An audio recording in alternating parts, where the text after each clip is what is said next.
नुसल्ली व नुसल्लिमु अला रसूलिहिल करीम। अम्मा बअद, बिस्मिल्लाहिर रहमानिर रहीम। क़ाल अल्लाहु तबारक व तआला फिल क़ुरआनिल मजीद वल फ़ुरक़ानिल हमीद। अला इन्न औलिया अल्लाहि ला खौफुन अलैहिम वला हुम यहज़नून। सदक़ल्लाहु मौलाना अज़ीम व सदक़ रसूलुहुन नबियुल अमीनुल करीम। आइए सबसे पहले इंतहाई खुलूस व अक़ीदत व मोहब्बत के साथ अल्लाह के प्यारे हबीब जनाब अहमद मुज्तबा मोहम्मद मुस्तफ़ा सल्लल्लाहु तआला अलैहि वसल्लम की बारगाहे आलिया में अक़ीदत व मोहब्बत के साथ दरूद पाक पेश करें।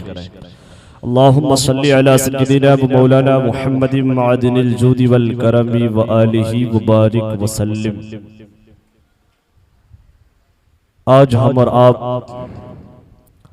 उस जमाअते औलिया का जिक्र करने की गरज से यहाँ पर हाज़री की सआदत हासिल कर रहे हैं कि जिनके हवाले से अल्लाह ने ये इरशाद फरमाया कि खबरदार, होशियार रहना, मेरे जो औलिया है उन्हें न तो किसी चीज़ का खौफ है और न ही वो गमगीन है, बल्कि कायनात की हर चीज़ उनसे डरा करती है।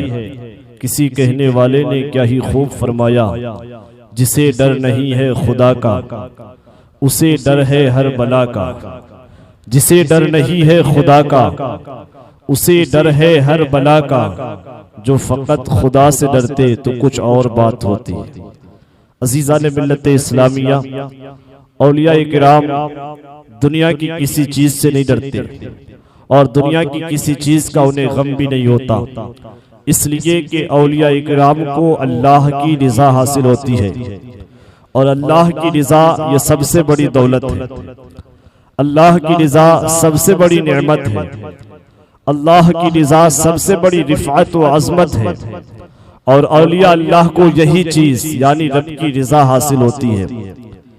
इसलिए औलिया अल्लाह कायनात की किसी चीज़ से नहीं डरते, वो किसी बादशाह से नहीं डरते, किसी रियाया का खौफ अपने दिल में नहीं रखते, किसी कमिश्नर से भी नहीं डरते और किसी खूंखार दरिंदे से भी नहीं डरते। वो कायनात की किसी भी चीज से नहीं डरते, उनके दिल में सिर्फ अल्लाह का डर होता है। और यही औलिया अल्लाह है जिनकी पहचान किताबों के अंदर ये बताई गई है कि अल्लाह का वली वो होता है कि जिसका चेहरा देखा जाए तो खुदा याद आ जाए, जिनके किरदार को देखा जाए तो मुस्तफ़ा के किरदार याद आ जाए, जिनकी जिंदगी गुजारने के तरीके को देखा जाए तो मुस्तफ़ा प्यारे की जिंदगी याद आ जाए। यानी जिन्होंने मुस्तफ़ा की जिंदगी को अपने लिए आइडियल बना लिया हो, मुस्तफ़ा की जिंदगी को अपने लिए नमूना हयात बना लिए हो, जिनके अंदर सिर्फ खुदा का डर हो, मुस्तफ़ा की मोहब्बत हो, वो अल्लाह का वली होता है। और जो इस मकाम पर पहुंच जाता है, अल्लाह उसको क्या मकाम अता फरमाता है कि उसकी शान अल्लाह खुद बयान फरमाता है।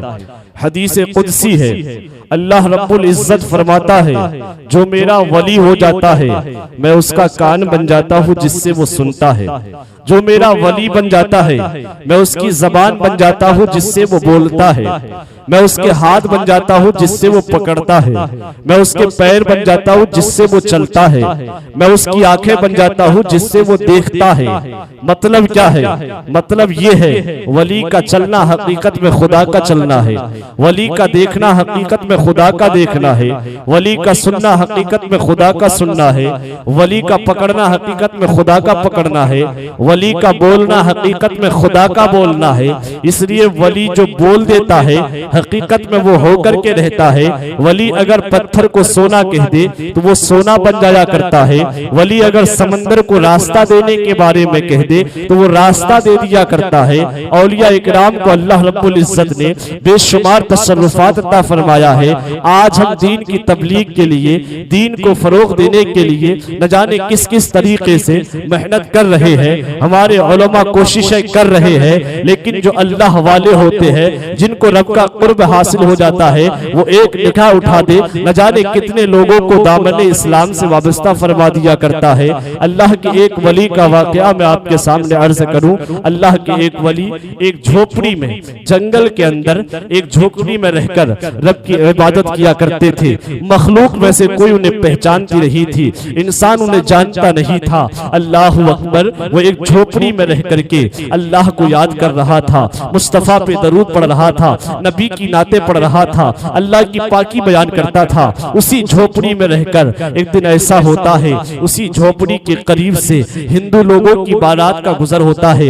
एक बारात जा रही है जिसमें हजारों की तादाद में लोग मौजूद हैं। उधर से वो लोग गुजर रहे थे तो वो लोग अचानक रास्ता भूल जाते हैं, रास्ता भटक जाते हैं। उन्हें रास्ते के बारे में मालूमात नहीं होती, तो उन्होंने सोचा कोई ऐसा शख्स हो जो हमें रास्ता बता दे, लेकिन जंगल का माहौल है, कौन उन्हें रास्ता बताए। कोई उन्हें रास्ता बताने वाला न मिला, तो उन लोगों को सामने एक झोपड़ी नजर आई, तो सोचा कि शायद झोपड़ी के अंदर कोई मौजूद हो। जब वो लोग उस झोपड़ी के करीब गए तो क्या देखते हैं, एक बुजुर्ग है, अल्लाह अकबर, अल्लाह अल्लाह की ज़रबे लगा रहा है। तो कुछ लोगों ने कहा इस बुजुर्ग से, इस फकीर से चलो रास्ता मालूम कर लेते हैं, लेकिन कुछ लोग कट्टरपंथ होते हैं, उन्होंने कहा यार ये तो फकीर है, ये हमें क्या रास्ता बताएगा। तो कुछ लोगों ने कहा जरा पूछ लेने में हरज क्या है, हम पूछ तो लें। अल्लाह अकबर, खैर उन लोगों की राय इस पर मुत्तफिक होती है कि उनसे जाकर के पूछ लिया जाए।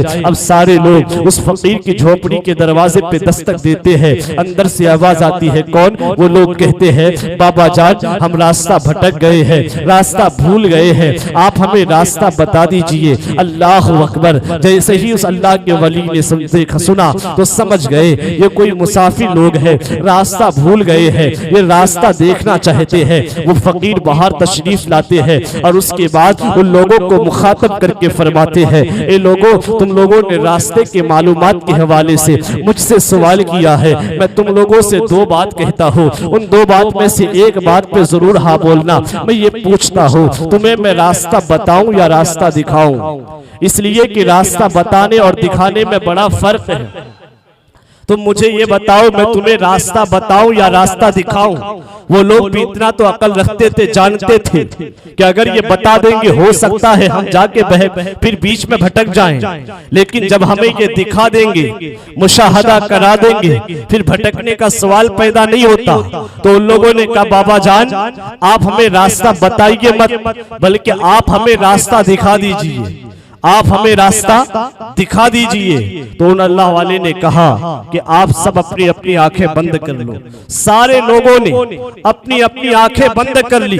तो वो लोग क्या देखते हैं कि उनकी नजरों के सामने मक्कतुल मुकर्रमा है, उनकी नजरों के सामने मदीनतुल मुनव्वरा है।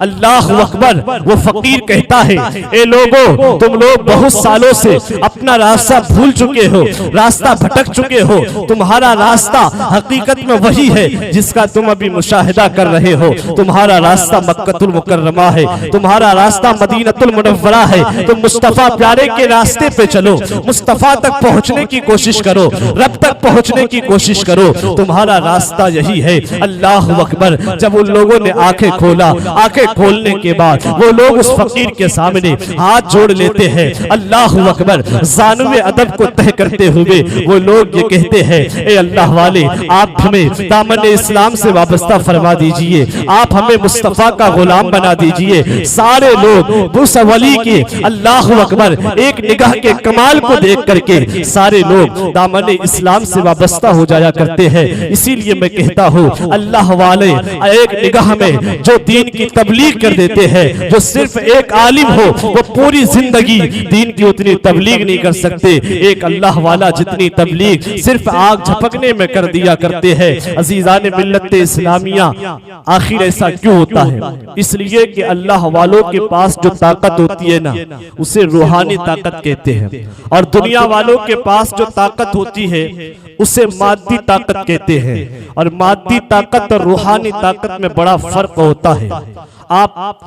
आज से तकरीबन 18 या 19 साल पहले रूस की तारीख का जायजा लें तो आपको पता चलेगा कि मुल्क रूस के अंदर आज से तकरीबन 18 साल या 19 साल पहले एक हादसा पेश आया था और वो हादसा समंदर में पेश आया था। उसका मुख्तसर वाक़या ये है कि समंदर में जो जहाज चलाए जाते हैं वो दो तरह के होते हैं। एक जहाज वो होता है जो समंदर के अंदर पानी के ऊपर से चलता है और एक जहाज वो होता है जो समंदर में पानी के अंदर से चलता है। तो रूस का जो हादसा हुआ था वो उस जहाज में हुआ था जो जहाज पानी के अंदर से चल रहा था। इस जहाज में चारों तरफ से शीशे लगा दिए जाते हैं ताकि पानी का कोई खतरा उस जहाज के अंदर आने न पाए। तो मुल्क रूस के चंद साइंसदानों की एक जमात उसी जहाज में बैठ करके समंदर के अंदर की चीजों का जायजा ले रही थी। यानी वो साइंस इस चीज का मुशाहदा कर रही थी कि अल्लाह की कुदरत के क्या जवाहर समंदर के अंदर पाए जाते हैं, समंदर के अंदर अल्लाह की कुदरत के कैसे कैसे जवाहर पाए जाते हैं। वो लोग इस चीज का जायजा लेने के लिए रिमोट के जरिए से समंदर के अंदर का जायजा ले रहे थे। उसी दरमियान क्या होता है कि उनका जहाज एक समंदरी पहाड़ से टकरा जाता है। जिस तरीके से जमीन के ऊपर पहाड़ होते हैं ना, इसी तरह समंदर के अंदर भी पहाड़ होते हैं। ये रब की कुदरत है, अल्लाह अकबर। उनका पहाड़ एक समंदरी उनका जहाज एक समंदरी पहाड़ से टकरा जाता है।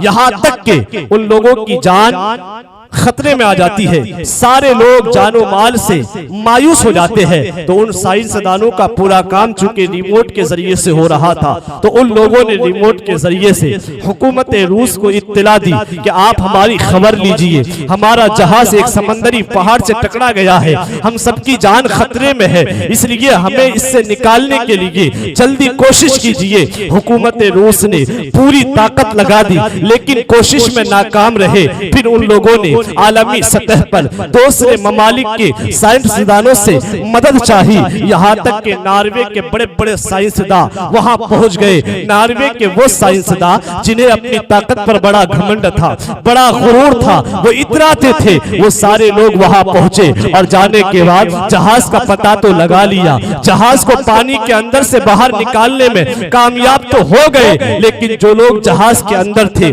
उनकी जानें न बचा सके। वो सब के सब हलाक को बर्बाद हो गए, वो सब के सब मर गए। तो ये एक मादी ताकत का वाकया मैंने आपको सुनाया। अब जरा रूहानी ताकत को मुलाहिजा करें। एक शख्स कहता है कि एक मर्तबा हम एक जहाज एक कश्ती में बैठ करके समंदर का सफर कर रहे थे। हमारे पास तिजारती सामान भी थे, हम सफर कर रहे थे। सफर करते करते ऐसा हुआ कि हमारी कश्ती एक जगह से फट गई, कश्ती के अंदर पानी आ गया, यहाँ तक कि हम लोग अपने जानो माल से मायूस हो गए। उसी दरमियान हमने क्या देखा कि कश्ती के अंदर पानी आ रहा है लेकिन एक फकीर है, एक दरवेश है जो गुदड़ी पहन करके अल्लाह का जिक्र कर रहा है। जब ज्यादा पानी कश्ती के अंदर दाखिल हो गया तो वो शख्स मुसल्ले को पानी की सतह पर बिछा देते हैं। बिछाने के बाद अल्लाह की इबादत में मसरूफ हो जाते हैं। हमने देखा वाकई ये कोई अल्लाह वाला है। तो हम सारे लोग उस अल्लाह वाले की बारगाह में यह अरीजा पेश करने लगे, ए अल्लाह वाले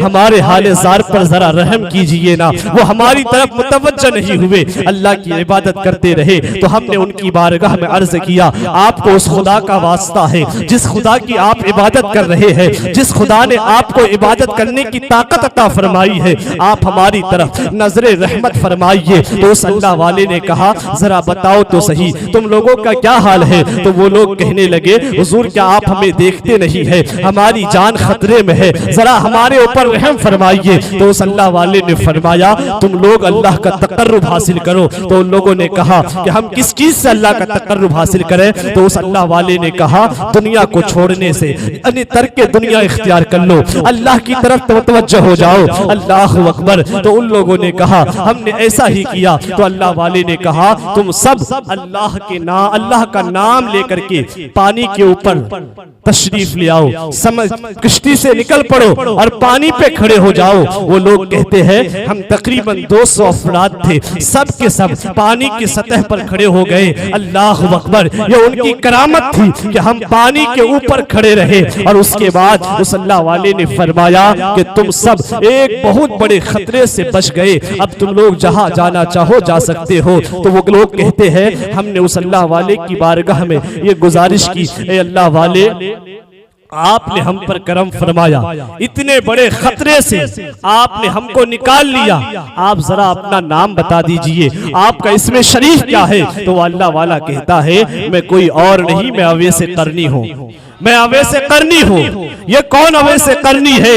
अल्लाह अकबर, ये अवैस करनी मुल्क यमन के रहने वाले थे। मुस्तफा मदीने में तशरीफ फरमा थे। हुजूर अलैहिस्सलाम अपने सहाबा इकराम के दरमियान तशरीफ फरमा है। मेरे आका अपने गुलामों से फरमाते हैं, ओ मेरे सहाबा, मुझे यमन से मोहब्बत की खुशबू आ रही है, मुझे यमन से मोहब्बत की खुशबू आ रही है। अवैस करनी के बारे में मुस्तफा फरमाया करते थे, अवैस करनी मेरा बहुत बड़ा आशिक है, लेकिन उनके हक में, उनके जिम्मे पर माँ की खिदमत है। एक माँ की मोहब्बत की बुनियाद पर वो मुझ तक नहीं पहुंच सकता, वरना वो शर्फे सहाबियत से माला माल हो जाता। अल्लाह अकबर। हजरत सकीदुना अवैस करनी फरमाते हैं, ए लोगों में अवैस करनी हो। उस वक्त उन लोगों ने कहा था, ए अवैस करनी, आप तो अल्लाह के एक बहुत बड़े बुजुर्ग हैं, आप तो अल्लाह के एक बहुत बड़े वली हैं, आप इतना करम हम पर फरमा दीजिए। ये कश्ती जो पानी के अंदर डूबी है, इस कश्ती के अंदर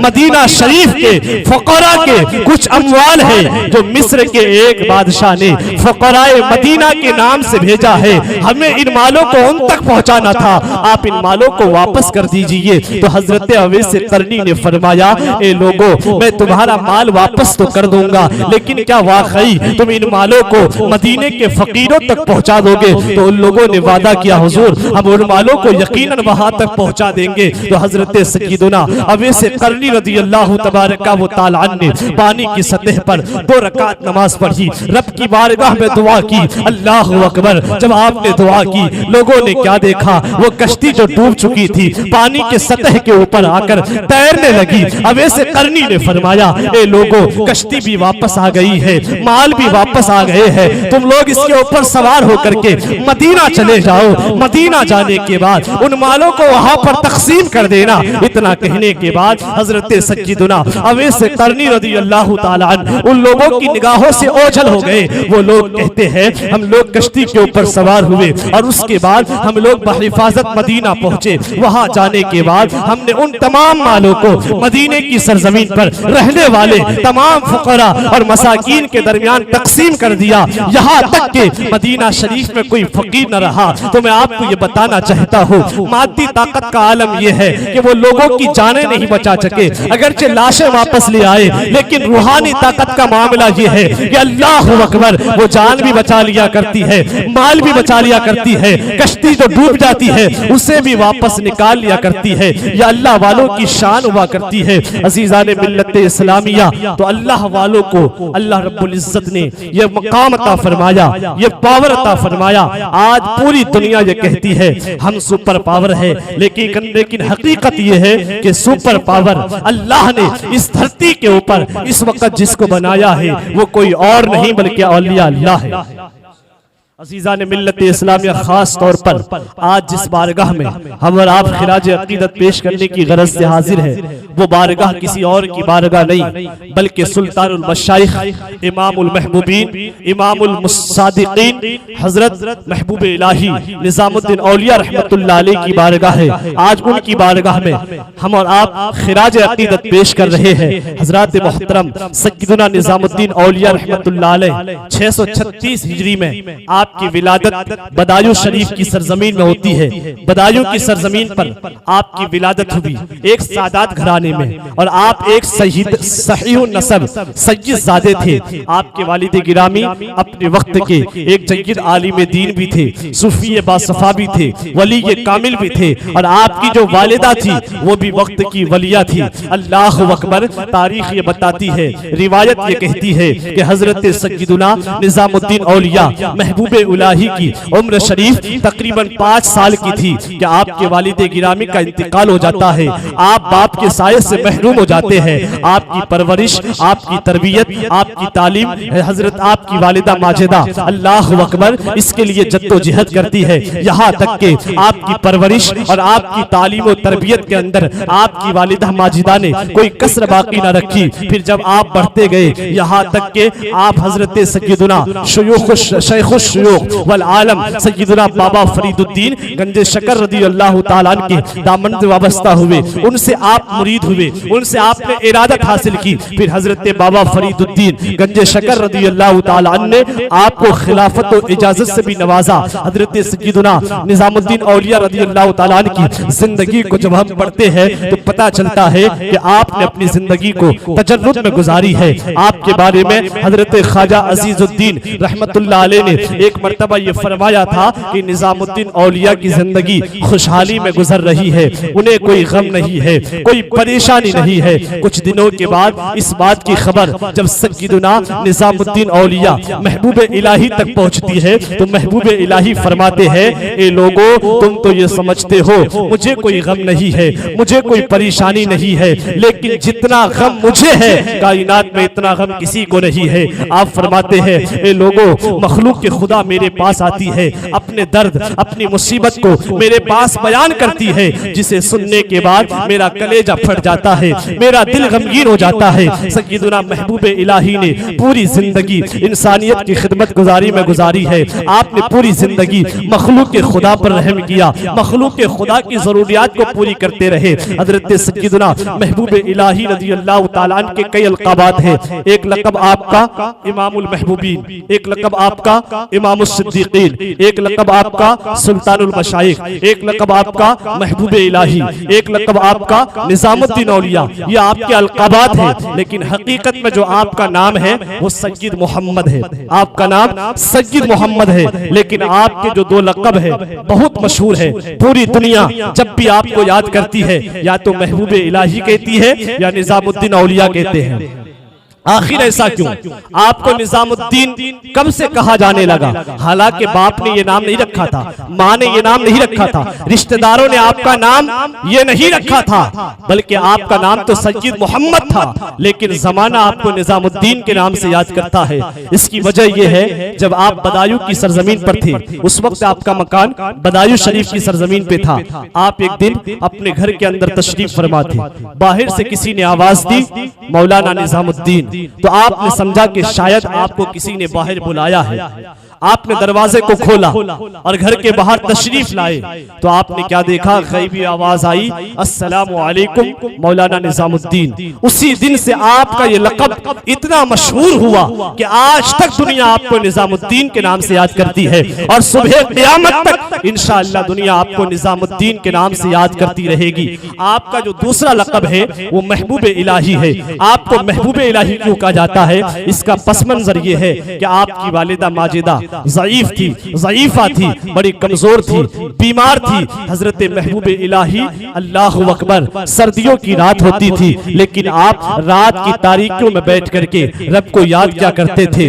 दीन की किताबों को पढ़ा करते थे। यह आपका मामूल था। एक दिन ऐसा हुआ कि आप सर्दियों की उस सख्त रात में आप जो है एक जगह बैठ करके किताब मुताला फरमा रहे थे और आपके करीब ही आपकी वालिदा माजिदा आराम फरमा रही थी। रात का एक पहर गुजरा, दो पहर गुजर गया, उसके बाद आप पढ़ ही रहे थे। आपकी वालिदा माजिदा ने पानी तलब फरमाया तो हजरत सय्यदुना महबूब इलाही पानी की तलाश में घर में इधर उधर घूमने लगे, लेकिन घर के अंदर आपको पानी कहीं मिला नहीं। तो आप पानी की तलाश में घर से बाहर तशरीफ ले गए। रात का वक्त है, दोपहर रात का हिस्सा गुजर चुका है, आप पानी तलाश करते हैं। खैर आपने पानी पाया और पानी लेकर के वालिदा की खिदमत में हाजिर हुए तो आप क्या देखते हैं कि आपकी वालिदा माजिदा इंतजार करती करती सो चुकी है। अल्लाहु अकबर, वो सो गई है। तो आप सिर्फ इस ख्याल से कि कहीं मैं चला जाऊं और वालिदा की आंख खुले और फिर वालिदा पानी तलाश करे और उन्हें पानी न मिले तो वो परेशान हो जाएगी।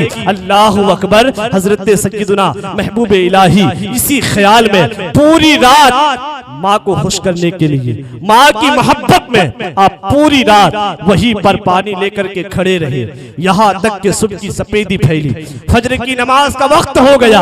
आपकी माँ की आंखें खुलती है। माँ ने जब बेटे को देखा कि बेटा पूरी रात सिरहाने खड़े रह करके गुजार दी है, तो माँ कहती है बेटा तुमने पूरी रात यहीं पे खड़े रह करके गुजार दी। निजामुद्दीन औलिया कहते हैं अम्मी जान बात यह है, आपने नींद की हालत में मुझसे पानी तलब की थी, मैं सिर्फ इस ख्याल में पानी लेकर के खड़ा रहा कि कहीं ऐसा न हो आपकी आंख खुले और आप पानी तलाश करें, आपको परेशानी होगी अगर पानी ना मिले, इसलिए मैंने पूरी रात यहीं पर खड़े खड़े गुजार दी है। अल्लाह अकबर, इतना सुनना होता है, माँ की मोहब्बतें मचलने लगती है। आपकी माँ रब की बारगाह में उसी रात की तारीकी में अपने हाथ को उठा देती है, रब की बारगाह में अर्ज करती है, ए परवरदिगारे आलम, जिस तरह मेरे बेटे ने मुझे महबूब रखा, मौला तू भी इसे अपना महबूब बना ले। उसी दिन से आपका ये लक़ब हो गया महबूबे इलाही, और क़यामत तक दुनिया आपको महबूबे इलाही के नाम से याद करती रहेगी। तो इसलिए प्यारे माँ बाप की खिदमत करें। माँ बाप की खिदमत करने से बेशुमार दौलतें, शोहरतें, नेमतें हाथ आती है। अल्लाह अकबर। हजरत सय्यदना निजामुद्दीन औलिया की जो वालिदा माजिदा थी, बड़ी सालिहा थी और साबिरा व शाकिरा खातून थी, और अल्लाह रब्बुल इज्जत ने उनको ये मकाम अता फरमाया और उनको ये करामत अता फरमाई थी कि अल्लाह अकबर, आपकी वालिदा माजिदा को जब भी कोई मामला दरपेश होने वाला होता, आप उस मामले को पहले ख्वाब में देख लिया करती थी। अल्लाह अकबर। एक मौके पर ऐसा होता है जब हजरत ख्वाजा निजामुद्दीन औलिया के वालिदे गिरामी के विसाल का वक्त करीब आया, तो उसके चंद दिन पहले आपकी वालिदा माजिदा ने ख्वाब देखा। क्या ख्वाब देखा? कि कोई कहने वाला ये कह रहा है कि तुम बेटे को इख्तियार करो या शौहर को इख्तियार करो, तो आपने बरजस्ता ये कहा कि मैंने बेटे को इख्तियार किया। अल्लाह अकबर। उसके चंद दिन के बाद ही हजरत सय्यदना महबूब इलाही के वालिदे गिरामी का विसाल हो गया। आप इस दुनिया से तशरीफ ले गए। हजरत सय्यदना महबूब इलाही निजामुद्दीन औलिया फरमाते हैं कि मेरी वालिदा माजिदा, अल्लाह अकबर, जब भी उन्हें कोई हाजत पेश आती, कोई परेशानी होती और कोई जरूरत पेश आती, तो उनका मामूल क्या था? वो अपनी झोली को फैला देती और मुस्तफा करीम अलैहिस्सलाम पर 500 मरतबा दरूद पाक पढ़ती, उनकी जरूरत पूरी हो जाया करती थी।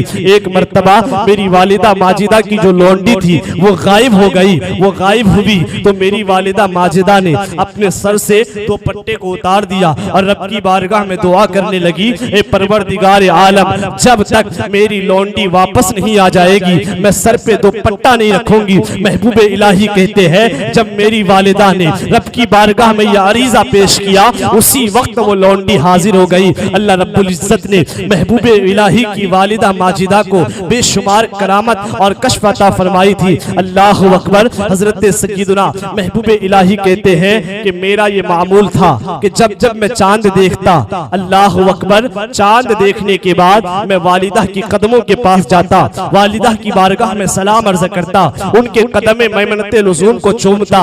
एक दिन ऐसा हुआ कि मेरी वालिदा माजिदा जब बिस्तरे अलालत पर थी, मर्जुल मौत में थी, उस वक्त ऐसा हुआ कि मेरी वालिदा माजिदा वहां पर सो रही थी। मगरिब का वक्त था, मैंने चांद देखा, जमात सानी का वो चांद था। वो चांद देखने के बाद मैं घर के अंदर दाखिल हुआ, वालिदा को मैंने सलाम अर्ज किया, उसके बाद मैंने अपनी माँ के कदमों को चूमा, तो मेरी माँ ने फरमाया, बेटा क्या चांद नजर आ गया है? निजामुद्दीन कहते हैं, हाँ अम्मी जान, चांद मैंने देख लिया है, मैं आपका कदम चूमने के लिए यहाँ पर आया हूँ। आपकी वालिदा माजिदा फरमाती है, बेटा आज तो तूने मेरी कदम बोसी कर ली है, लेकिन अगले महीने का चांद जब तुम देखोगे तो किसका कदम चूमोगे? अल्लाह अकबर। महबूब इलाही कहते हैं जब मैंने वालिदा की ज़बान पाक से ये कलिमात सुने तो मेरा दिल अल्लाह अकबर फटने लगा।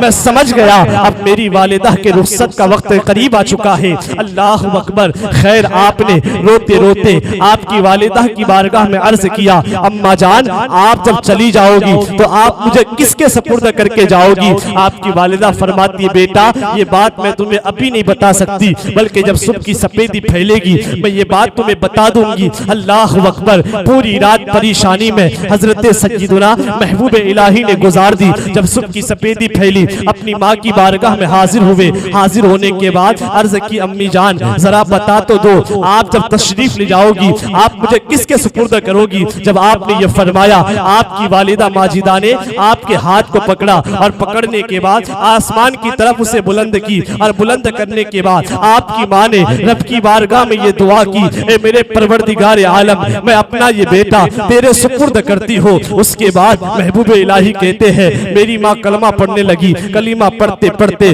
उनकी रूह कब्ज़ से उनसुरी से परवाज कर गई। पढ़िए, इन्ना लिल्लाहि व इन्ना इलैहि राजिऊन। हजरत सय्यदना महबूब इलाही ने पूरी जिंदगी मखलूक खुदा की खिदमत में गुजारी। पूरी जिंदगी अल्लाह रब्बुल इज्जत की मोहब्बत, मुस्तफ़ा की रज़ा में आपने गुजारी। और आपके अंदर ये जो खौफ खुदा आया, एक तो माँ का किरदार साथ में था और दूसरा वालिद बुजुर्गवार की बचपन की मेहनत। अल्लाह अकबर। और फिर आपके अंदर जो इतना इनकलाब आया, इसकी वजह क्या है? इसकी वजह यह है कि जब आपका मकान बदायूं शरीफ की सरजमीन पे था, आप तो बाद में दिल्ली तशरीफ लाए, लेकिन पहले जब आप पैदा हुए आपका जो वबाई वतन है वो बदायूं शरीफ है। बदायूं शरीफ की सरजमीन पर आपका बचपना है। आपको बच्चों के साथ एक मर्तबा खेल रहे थे, उसी दरमियान बच्चों में एक बात चलने लगी कि हमने सुना है फला जंगल में, फला इलाके में सोने निकलते हैं, चलो दोस्तों वहां जाते हैं, सोने इकट्ठे करके लाएंगे, सोने चुन करके लाएंगे, यहाँ आने के बाद ऐशो इशरत में जिंदगी गुजारेंगे। अल्लाह अकबर। सारे साथी ने ये बात मंजूर कर ली। हजरत निजामुद्दीन औलिया का बचपना है, आप भी तैयार हो जाते हैं कि वहां जाएंगे, सोने चुन करके लाएंगे, यहाँ आकर के आराम और राहत के साथ अपनी जिंदगी को गुजारेंगे। अब ये सारे बच्चे बदायूं शहर से बाहर निकलते हैं। जब थोड़ा दूर जाते हैं तो क्या देखते हैं? एक झोपड़ी है। झोपड़ी में अल्लाह का एक बंदा इबादत में मसरूफ है। सारे बच्चे सोचते हैं चलो उस बुजुर्ग की बारगाह में चलते हैं। सब बच्चे वहां पर जाते हैं, उस बुजुर्ग की बातों को सुनने लगते हैं। तो क्या लगते हैं कि उस बुजुर्ग की जो बातें हैं, अल्लाह अकबर, जब वो बातें करते हैं तो उनके होठों से फूल झड़ते हैं। सारे बच्चों ने उनकी बातों को बगौर सुना। फिर बच्चे कहने लगे, यार हम इस बुजुर्ग की बातों को सुनने कब तक सुनते रहेंगे? हम जिस मिशन पर चले हैं हमें उस मिशन की तरफ बढ़ना है। अल्लाह अकबर। सारे बच्चे आगे बढ़ने लगते हैं, लेकिन निजामुद्दीन औलिया महबूब सुबहानी सय्यद मोहम्मद आपका बचपना है। आप कहते हैं साथियों से, साथियों तुम लोग चले जाओ, मैं आगे नहीं चल सकता, मुझे इस बुजुर्ग की बातें बहुत अच्छी लग रही है, मेरे दिल को सुकून मिल रहा है, फरहत मिल रही है, तुम लोग जाओ, मैं आगे नहीं जा सकता। साथियों ने कहा था, ए सय्यद मोहम्मद चलो, हम जिस मिशन में चले हैं उसी मिशन की तरफ बढ़ो। इस बुजुर्ग की बातें सुनने से कुछ नहीं होगा। वहां जाएंगे, सोने लेकर के आएंगे, बदायूं जाकर के आराम और राहत के साथ अपनी जिंदगी को गुजारेंगे। लेकिन महबूब इलाही ने कहा, नहीं नहीं, तुम लोग जाओ। अब वो सारे बच्चे जाते हैं। जाने के बाद वहां से सोने चुन करके लाते हैं। और इधर महबूब इलाही का मामूल क्या है? आपका मामूल ये है कि अल्लाह अकबर, आप उस बुजुर्ग की खिदमत करते हैं, उनके बिस्तर को उठाते हैं, झाड़ू लगाते हैं, उनकी खिदमत करते हैं, उनके वजू के लिए पानी पेश करते हैं। आपने उनकी खिदमत में अपने वक्त को गुजारना शुरू कर दिया। जब उधर से वो बच्चे लौटते हैं और दामन में हकीकत में वो सोने भर करके लेकर के आते हैं, महबूब इलाही को दिखाते हैं कि देखो सय्यद मोहम्मद, हमने दामन में सोना भर करके लाया है। आपने जब देखा तो आपके दिल के अंदर ये ख्याल पैदा हुआ, क्योंकि आपका बचपना था, ये ख्याल आने लगा कि अगर मैं भी जाता, मैं भी सोना चुन करके लाता, बदायूं जाकर के आराम और राहत के साथ अपनी जिंदगी को गुजारता। आपके दिल में ये ख्याल आना था कि उस बुजुर्ग जो को झोपड़ी के अंदर तशरीफ फरमा थे, वो कहते हैं, बेटा सय्यद मोहम्मद, मुझे इस्तिंजे की जरूरत है, तुम जरा कोई ढेला उठा करके ले आओ ताकि मैं इस्तिंजा करूं। अल्लाह अकबर। बुजुर्ग के हुक्म पर हजरत महबूब इलाही ढेला की तलाश में बाहर निकल पड़ते हैं। ढेला को उठाते हैं, जैसे ही हाथ में लेते हैं, अल्लाह अकबर, वो सोना बन जाता है। दूसरा मट्टी का ढेला उठाते हैं, वो बस वो भी सोना बन जाता है। तीसरा उठाते हैं, वो भी सोना बन जाता है। यहाँ तक कि जो जो ढेला आप उठाते हैं वो सोना बन जाता है। आपने सोचा कोई पत्थर उठा लो, आपने जब पत्थर को उठाया वो चांदी बन जाता है। अल्लाह अकबर। आप इसी परेशानी में थे, यहाँ तक कि काफी वक्त गुजर गया, यहाँ तक कि उस बुजुर्ग ने अंदर से यह आवाज दी, सैयद मोहम्मद तुम कितना वक्त लगाओगे, मैं इस्तिंजे से फरागत हासिल कर चुका हूँ, तुम जरा इधर आओ, आखिर बात क्या है, तुमने इस्तिंजे के लिए ढेला क्यों नहीं लाया? तो हजरत सैयद मोहम्मद महबूब इलाही कहते हैं,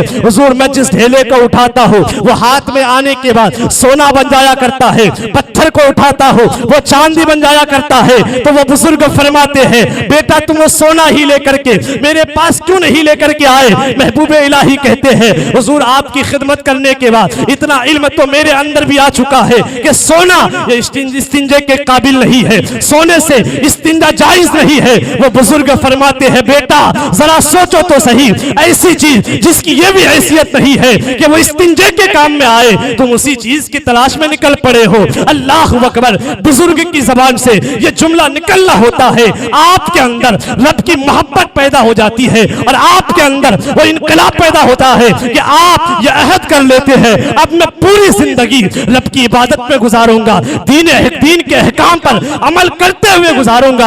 आपके अंदर ये इनकलाब उस बुजुर्ग के जरिए से इतना ज्यादा बढ़ गया। और वो बुजुर्ग कौन है? ये वही बुजुर्ग है जिनको दुनिया शेखुश्शयूख वल आलम हजरत बाबा फरीदुद्दीन मसऊद गंज शकर रहमतुल्लाह अलैह के नाम से जानती और पहचानती है। हजरत बाबा फरीदुद्दीन गंज शकर रज़ियल्लाहु ताला अन्हु ने महबूब इलाही को बहुत कुछ अता फरमाया, यहाँ तक कि हजरत सैयदना महबूब इलाही ने जब पूरी जिंदगी रब की इबादत में गुजारना शुरू किया और मखलूक खुदा पर रहम करने लगे तो अल्लाह रब्बुल इज्जत ने आपको बहुत सारी बुलंदियां अता फरमाई और फिर अल्लाह ने आपको कैसे कैसे करामात अता फरमाए। और आपकी बारगाह में जो भी आता था, जो भी साइल आपकी बारगाह में आता वो कभी खाली नहीं जाता। अल्लाह अकबर। एक मौके पर एक शख्स गरीब था, वो आपकी बारगाह में आया और अर्ज करने लगा, हुजूर मेरी बेटी की शादी का वक्त है, आप कुछ अता फरमा दीजिए। उस वक्त खानकाह के अंदर कोई ऐसी चीज नहीं थी जो उस साइल को दी जाए। अल्लाह अकबर। आप तो सय्यद ज़ादे थे और सादात का घराना तो ऐसा घराना है कि शायर कहता है, खुद खाना नहीं खाए औरों को खिलाए हैं, ए प्यारे नबी तेरा ये कैसा घराना है। अल्लाह अकबर। महबूब इलाही फरमाते हैं, आप जरा यहाँ पर तशरीफ रखें। यहाँ तक कि एक दिन गुजर गया, 2 दिन गुजर गए, 3 दिन गुजर गए, कई दिन गुजर गए, यहाँ तक कि कोई ऐसी चीज खानकाह के अंदर नहीं आई जो उस साइल को दी जाए। अल्लाह अकबर। महबूब इलाही फरमाते हैं कि खैर कोई बात नहीं, अल्लाह अकबर। आप अपनी जूतियां उठाते हैं और जूतियां उठाने के बाद उस साइल को दे देते हैं। वो साइल उन जूतियों को लेकर के अल्लाह अकबर आगे बढ़ने लगता है। लेकिन इंसानी फितरत है, दिल में ख्याल आता है कि मैं इनकी बारगाह में आया, बच्ची के शादी के हवाले से कुछ मेरी मदद फरमा देंगे, लेकिन इन्होंने तो मुझे अपनी जूतियां अता फरमा दी है। अल्लाह अकबर। जूतियों को लेकर के आगे बढ़ने लगे और महबूब इलाही कोई ऐसे वैसे वली नहीं थे, कोई ऐसे वैसे पीर नहीं थे, बल्कि आप रोशन ज़मीर थे, आप दिलों की बातों को भी जान लिया करते थे।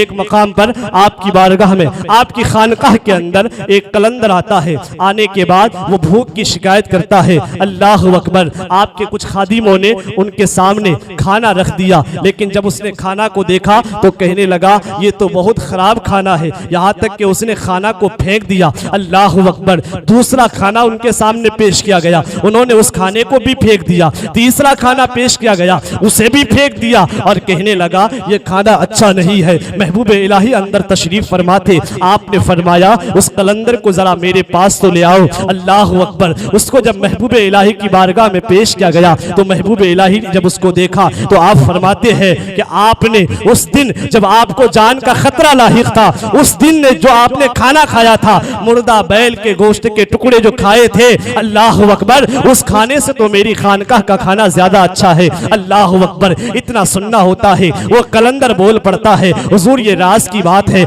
आप इस बात को फाश न करें, ये हजरत सय्यदुना निजामुद्दीन औलिया है। अल्लाह अकबर। जो रोशन ज़मीर थे, जो दिल की बातों को भी जान लिया करते थे। खैर वो शख्स जिसको आपने ज्योतियां अता फरमाई वो शख्स वहां से चलने लगता है और जब दिल्ली की सरजमीन से वो बाहर निकलता है और उस वक्त हजरत सय्यदुना महबूब इलाही के जो मुरीद खास थे अमीर खुसरो, जिनको खुलसालुश शौरा कहा जाता है, सय्यदुना अमीर खुसरो रहमतुल्लाह अलैह, अल्लाहु अकबर, उस वक्त आप दिल्ली की सरजमीन से बाहर थे और आप दिल्ली की तरफ आ रहे थे। उसी रास्ते से जिस रास्ते से ये शख्स जा रहा था आप उधर से आ रहे थे। आपको आपने अपने पीर की खुशबू को महसूस कर लिया। आपने सोचा और आपने समझा कि मुझे मेरे पीर की खुशबू आ रही है। आप ढूंढते रहे, इधर उधर निगाह घुमाकर आप तलाश करते रहे कि ये ऐसा तो नहीं है मेरा पीर मुर्शिद इधर कहीं जलवा फिराज हो। अल्लाह अकबर। फिर आपने क्या देखा, एक शख्स है जो सर पे कुछ चीज लेकर के आ रहा है। जब आपने उस शख्स को देखा तो कहा, यार तुम कौन हो? कहीं तुम दिल्ली से तो नहीं आ रहे हो, कहीं तुम मेरे पीर मुर्शिद महबूब इलाही की बारगाह से तो नहीं आ रहे हो, इसलिए कि तुम्हारे वजूद से मुझे मेरे पीर की खुशबू मिल रही है। अल्लाह अकबर। वो शख्स कहता है, हाँ मैं महबूब इलाही की बारगाह में गया था, महबूब इलाही ने मुझे अपनी ज्योति अता फरमा दी। अल्लाह अकबर। हजरत सय्यदुना अमीर खुसरो जब उनकी इस बात को सुनते हैं आप कहते हैं, वो ज्योतियां मुझे दे दो, जितनी कीमत लेना चाहो ले लो। तारीख ये बताती है उस वक्त हजरत सय्यदुना अमीर खुसरो के पास तकरीबन 5 लाख तिनके थे, जो उस जमाने के राइज अल्लाह अकबर सिक्के थे। वो आपने 5 लाख उनको दिए और देने के बाद वो ज्योतियां आपने उनसे ले ली और उसे अपने सर पे रख करके सय्यदुना महबूब इलाही की बारगाह में तशरीफ ले गए। जब महबूब इलाही की बारगाह में पहुंचे, महबूब इलाही ने देखा तो निजामुद्दीन औलिया महबूब इलाही फरमाते हैं, ए मेरे गुलाम जरा ये तो बता तुमने ये ज्योतियां कितने रुपए में खरीदी है? तो आपने फरमाया मैंने 5 लाख तिनके में इसे खरीदा है। सय्यदुना महबूब इलाही फरमाते हैं, तुमने बहुत सस्ता सौदा कर लिया है, तुमने बहुत सस्ता सौदा कर लिया है। यह सय्यदुना महबूब इलाही की ज्योतियां है कि अल्लाह अकबर, जिनका मकाम इतना बुलंद है कि इतनी कीमत अदा करने के बावजूद महबूब इलाही फरमाते हैं कि तुमने बहुत सस्ता सौदा कर लिया है। तो जब महबूब इलाही की ज्योतियों की इतनी कीमत है तो जरा सोचो तो सही महबूब इलाही के वजूद की कितनी कीमत होगी। अल्लाह अकबर। सय्यदना महबूब इलाही को अल्लाह रब्बुल इज्जत ने कैसे कैसे कमालात अता फरमाए थे। आपके एक मुरीद है वो फरमाते हैं, दिल्ली की सरजमीन पर एक शख्स के मकान में आग लग गई। जब आग लगी तो उनका मकान भी जल गया, सारे सामान भी जल गए, असबाब भी जल गए, वो बिल्कुल कंगाल हो गया। तो उसने सोचा मैं जरा शाही फरमान बादशाह से लिखवा लूं और फिर शाही खजाने में जाकर के वो ऐसे कुछ मालो दौलत हासिल कर लो। खैर वो बहुत दौड़ धाप करने के बाद बादशाह के पास पहुंचता है,